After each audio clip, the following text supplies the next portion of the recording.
ఇంత జాగ్రత్తగా ఒక పెద్దన్న పాత్ర పోషిస్తూ ప్రజాసేవకుడిగా నేను చేస్తున్నాను. గత 5 సంవత్సరాలు మీరేం చేశారో అవి చెప్పుకోండి. గత 5 సంవత్సరాలు మీరు చేసిన మంచి ఉంటే చెప్పుకోండి. లేకపోతే మేము ఇక్కడ ఏమి చేయలేకపోతున్నామో దాన్ని హైలైట్ చేయండి. తద్వారా ఆ సమస్య మేము పరిష్కరిస్తాం. నేను స్ట్రైట్గా సూటిగా విపక్ష పార్టీని ఒకటే ప్రశ్నిస్తున్నా. గతంలో నేను విపక్ష నేతగా ఉన్నప్పుడు, తెలుగుదేశం పార్టీ గత 5 సంవత్సరాలు అధికారంలో లేనప్పుడు, ఇన్ఛార్జిగా 2.5 సంవత్సరాలు నేను వచ్చినప్పుడు, నేను నిడుమోలు హరిజనవాడకి చనిపోయిన వ్యక్తుల్ని గట్టు దాటడానికి కాలువలో మరి పార్థివ దేహాలను తీసుకెళ్తున్నారు. మీరు కడతారా, మమ్మల్ని కట్టమంటారా? మీరు చేస్తారా? ఈ వంతెన 6 లక్షలు అవుతుంది, లేదా మమ్మల్ని చేయమంటారా అని దాతలను కూడా ముందుకు తీసుకొచ్చి మేము కట్టే ప్రయత్నం చేశాం. తద్వారా 3 నెలలు 6 నెలల సమయం తీసుకున్నా ఏదో మరి 12-20 లక్షలు ఏదో ప్రభుత్వ పరంగా ఏదో పెట్టి చేయగలిగారు గత పాలకులు. అంటే ఇక్కడ నేను ఏం చెప్పాలనుకుంటున్నాను, అది హోందాతనం. సమస్యని ఐడెంటిఫై చేసి ఆ సమస్యని పరిష్కరించమని ప్రభుత్వాన్ని అడిగి, చేయని పక్షంలో ప్రతిపక్ష నేతగా మీరే ముందుకొచ్చి చేసే దాంట్లో ఒక ఛాలెంజ్గా ఉంటుంది. ఒక చిన్న ఉదాహరణ చెప్పా. ఇది కదా ప్రతిపక్ష హోదా అంటే, ఇదే కదా ప్రతిపక్ష హోదా అంటే. ఎప్పుడు వ్యక్తిగత హననం, ఎప్పుడు ఏదో కుటుంబ సభ్యుల మీద, లేకపోతే బాగా పనిచేస్తున్న నాయకుల పేర్లు ఉచ్చరిస్తూ, అధికారుల పేర్లు కూడా ఉచ్చరిస్తూ నీచ రాజకీయ సంస్కృతికి ఎందుకు తెరలేపుతున్నారు? పామరు ప్రశాంతంగా ఉండటం మీకు ఇష్టం లేదా? పామరు ప్రజలు ప్రశాంతంగా ఉండటం మీకు ఇష్టం లేదా? కొత్త పేర్లు పెడుతున్నారు, కొత్త మాటలు మాట్లాడుతున్నారు. ఎందుకు ఈ రకంగా చేస్తున్నారు? ఏదైనా తప్పిదాలు ఉంటే దాన్ని హైలైట్ చేయండి, అంతే తప్ప వ్యక్తిగత హననం తప్పు. మీరు ఆ రకంగా చేస్తే నేను మొదలెడితే మీరు తట్టుకోగలరా? ఎపిసోడ్ 2 మొదలు పెట్టమంటారా? చిన్న మచ్చుకు 2 మాటలు మాట్లాడాలి. నాకు మాట్లాడటం ఇష్టం లేదు. నిన్న మీరు వైసీపీ ఏదో మీటింగ్ పెట్టుకున్నారు, ఇక్కడ మీరు అందరూ కలిసి ఏదో మాట్లాడుకున్నారు, మాట్లాడుకోండి. రాజకీయ హోందాతనం పాటిస్తూ రాజకీయంగా 4 మాటలు మాట్లాడుకోవడం తప్పు లేదు. కానీ గత 5 సంవత్సరాలు మీరు పేకాట ఆడించి, గత 5 సంవత్సరాలు మీరు పీడిఎస్ రైస్ దందా చేసి, గత 5 సంవత్సరాలు మీ పాలనలో ఇసుక బుసక మట్టి అన్నీ కూడా మీరు మింగి ప్రజాగ్రహానికి గురై ఇంకా బుద్ధి తెచ్చుకోకుండా మీరు ఏర్పరచుకున్న అవినీతి సామ్రాజ్యం ఇప్పుడు ఉందనుకోని ఒక అపోహలో మీరు మాట్లాడుతున్నారు. నన్ను మీరేమంటున్నారు? పేకాట రాజా అన్నారు మీరు. నేను మిమ్మల్ని ఆటిన్ అనిల్ అనాలా? కలవారి ఖైలే అనాలా? ఎందుకు? నాకు అలా అంటే ఇష్టం లేదు. నువ్వు ఒకటంటే నేను 10 అనగల ప్రావీణ్యుణ్ణి. నువ్వు ఒక మాట అంటే మళ్ళీ నీకు నోరెత్తకుండా చేయగల సత్తా ఉన్నవాడిని. అది చేసే కదా, అది చేసాక ఏమన్నా అంటే కుమార్ రాజా ఆ రోజు ఏడ్చాడు, పామర్ సెంటర్లో ఏడ్చాడు, ఏడ్చిన దానికి అందరూ కూడా మోసపోయి ఓట్లు వేశారంటాం. నేను కాదు ఏడ్చింది, పామర్ ప్రజలందరూ కూడా ఆ రోజు బాధపడ్డారు. మనసున్న ప్రతి ఒక్కరూ ఉద్వేగాన్ని చెందారు. ఆ వీడియో తీసిన ఫోటోగ్రాఫర్లు, అక్కడున్న విలేకరులు తర్వాత వచ్చి కూడా నాతో అన్నమాట మాకే చాలా బాధ వేసిందని అందరూ. అక్కడ చంద్రబాబు నాయుడు గారు ఒక ఎమోషనల్ కనెక్టివిటీ మాటలు మాట్లాడారు. వర్ల రామయ్య మన వర్ల, పామర్ వర్ల ఎంతో కష్టపడ్డాడు, పార్టీకి విధేయతగా ఉన్నాడని ఆయన ఎమోషనల్గా మాట్లాడితే, ఆయన కొడుకుగా 2.5 సంవత్సరాలు కష్టపడ్డా, ఆయన వారసుడిగా నేను నిలబడ్డా, నాకు అవకాశం ఇవ్వండి అని ఒక ఉద్వేగం చెందుతూ నా కళ్ళమటి నీళ్ళు వచ్చాయి. అది నాకే కాదు, మనసున్న ప్రతి ఒక్కరూ బాధపడ్డారు. అంతెందుకు కైలా అనిల్ కుమార్, నీ తల్లిదండ్రులు కూడా బాధపడ్డారు ఆ రోజున.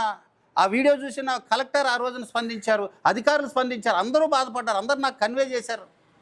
నాకు తెలిసి మీ తల్లిదండ్రులు కూడా మనసున్న వాళ్ళు కాబట్టి ఆ రోజున నా వీడియో, ఆ రోజు నా కళ్ళమటి నీళ్ళు చూసి అందరూ బాధపడ్డారు, నీ తల్లిదండ్రులతో సహా. నాకు తెలిసి నువ్వు కూడా తలుపులు వేసుకొని ఏడ్చుకొని ఉంటావు, నువ్వు కూడా బాధపడి ఉంటావు నా కోసం. కానీ ఈ రోజున మాటికొస్తే ఏడ్చాడు, ఆ రోజు ఏడ్చాడు, ఓట్లు దండుకున్నాడు అంటున్నావు. నేను ఏడ్చింది ఒక్కరోజే, నేను ఏడ్చింది 1 గంటే.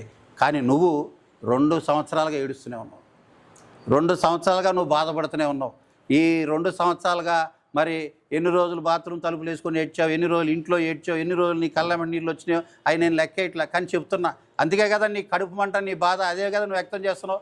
ఈరోజు గఫార్ సెంటర్ రోడ్డు వేసానండి, 30 లక్షలతో 5 మీటర్ విట్టుతో ఒక బిజినెస్ పాయింట్ లాగా ఉండాలని నేను వేసా. అధికారం వచ్చిన 6 నెలలకు నేను వేసా. అది వద్దంటావా? ఆ అభివృద్ధి వద్దంటావా? గఫార్ సెంటర్ రోడ్డు గురించి మాట్లాడే ధైర్యం నీకుందా?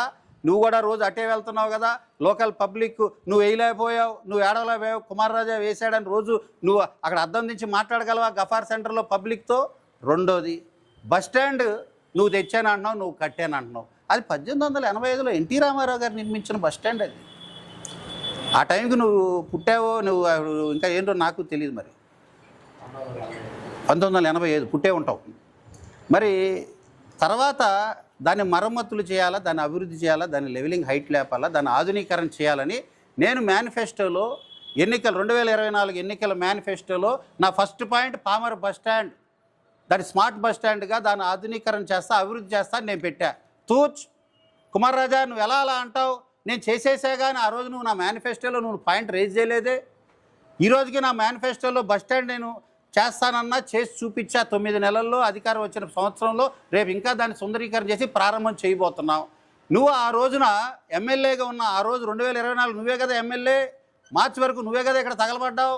మరి ఆ రోజున అయ్యో అయిపోయిన బస్ స్టాండ్ ఆయన చేస్తాడంటండి అని నువ్వు మాట్లాడలేదే. ఇప్పుడు సంవత్సరం 2 సంవత్సరాలు అయిన తర్వాత బస్ స్టాండ్ నా ఇది, ఆ బస్ స్టాండ్లో బఠానీలు నేను అమ్మా అని మాట్లాడతావేంటి? అది ప్రజలు గమనిస్తున్నారు. హాస్పిటల్ కాగితాల మీద అటు ఇటు కాగితాలు గదిలిచ్చావు, కాగితాలతోనే నీ ప్రభుత్వం వెళ్ళిపోయింది, కొట్టుకుపోయింది.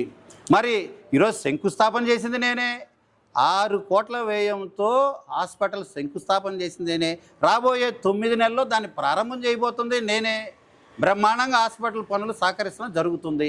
అది నీదంటావేంటి? నీదైతే నువ్వు ప్రారంభం చేయాలి, నీదైతే నువ్వు శంకుస్థాపన చేయాలి. ఈ రెండూ నువ్వు చేయలేదు కదా. బస్ స్టాండ్ దగ్గర నీ స్టోను నీ పేరు ఉందా? ఈ హాస్పిటల్ దగ్గర నీదేమైనా ఉందా? ఉట్టికే వచ్చి మాట్లాడు. సరే క్రెడిట్ చోరీ చేస్తావా, చేసుకో. ప్రజల మనసులో నాకు స్థానం ఉంది, చోరీ చేసుకొని నువ్వు స్థానం సంపాదించుకోవాలంటే సంపాదించుకో, నేను అడ్డు చెప్పను. కానీ గంట మాట్లాడగలను పాపం విలేకరులు, మరి లోగోలు పట్టుకొని చేతులు నొప్పుడుతున్నాయి వీళ్ళందరికీ. కానీ మాట్లాడాలంటే 100 మాట్లాడగలను, కానీ కరెక్ట్ కాదు. మాజీ శాసనసభ్యుడికి నేను ఒకటే తెలియజేస్తాను. రాజకీయంగా హోందాగా చేయి, నేను ఎదుర్కొంటా అంతే తప్ప నీ కింద ఒక 20 మందిని రోజు ఏదో ఒకటి మాట్లాడి సోషల్ మీడియాలో మాట్లాడించి, మండలాల్లో మాట్లాడించి, గ్రామాల్లో మాట్లాడించి గ్రామం ప్రశాంతంగా ఉన్న పరిస్థితులను అలజడి సృష్టించమాక. స్ట్రైట్గా రా, నేరుగా నా గురించి మాట్లాడు, నేను స్పందిస్తా. Face to face, 1 to 1, any time, any centre. Time నువ్వు చెప్పమన్నా, నన్ను చెప్పమన్నా, ప్లేస్ నువ్వు చెప్పమన్నా, నన్ను చెప్పమన్నా, ఎక్కడికి రమ్మంటే అక్కడికి వస్తా. డైరెక్ట్గా 1 to 1 మాట్లాడుకుందాం. విపక్ష పార్టీ నేతగా, గౌరవ నేతగా నువ్వు రా, అభివృద్ధి గురించి మాట్లాడు, నేను మాట్లాడతా. నేను చేసిన ప్రోగ్రెస్ రిపోర్ట్ ఏమయ్యా, నేను 2 సంవత్సరాలు పనిచేశా. మొదటి సంవత్సరానికి ఒక రిపోర్ట్ ఇచ్చా మహానాడికి, 2 సంవత్సరాలు రెండో ప్రోగ్రెస్ రిపోర్ట్ ఇచ్చా. ఎన్ని కోట్లు తీసుకొచ్చా, ఎన్ని పనులు చేశానో అంతా కూడా దానిపైన పొందుపరిచా. దాని గురించి మాట్లాడకుండా ఏదో సైకిల్ యాత్ర అంటున్నావు, ఏదో నన్ను డ్రామా ఆర్టిస్ట్ అంటున్నావు. ఈరోజు ప్రపంచంలో ప్రతి ఒక్కడు ఆర్టిస్టే, పుట్టిన ప్రతి ఒక్కడు చనిపోయేదాకా ఆర్టిస్టే. వారి ఫీల్డ్లో, వారి సెక్టార్స్, వారి విభాగంలో వారు జీవించుకుంటూ ముందుకెళ్తారు. ఓకే, నేను బాగా స్పోర్ట్స్ ఆడినా నీకు ఏడిపే, నేను కల్చరల్ యాక్టివిటీస్ ఛత్రపతి శివాజీ వేషం కట్టినా నీకు కడుపుమంటే, నేను 2 సంవత్సరాల్లో 380 కోట్లు తీసుకొచ్చి అభివృద్ధి చేసినా నీకు కడుపుమంటే, ఈరోజు పేకాట అంటున్నావు. ఆడనివ్వం, నిన్ను ఆడనివ్వం పేకాట. నువ్వేదో ఆషామాషి అనుకుంటున్నావు. ఇటీవల మీ మౌమండలం ఒక వైసీపీ నేత నాకు ఫోన్ చేసి, అన్నా మా డ్రైవర్ని పట్టుకెళ్ళారు పేకాడుతుంటే కాపాడన్నా అన్నారు. పోలీసులకు ఫోన్ చేసి ఏంటండి అని. సార్ వాడిని పట్టుకోవటం కాదు సార్, వీడే ప్లేయర్ సార్, మొత్తం ఆడిచ్చేదే వీడు సార్, మౌమండలం మొత్తం వీడే రింగ్ మాస్టర్ సార్, 4 ఉతికాము సార్, ఇంకా చాలామంది వైసీపీ నేతల పేర్లు చెప్తున్నాడు సార్. అయ్యో నాకే అవాక్కయ్యా. మరి వేరే అనుకుంది అదే మౌమండలం, అక్కడ కూడా మరి ఇంకొక పేరు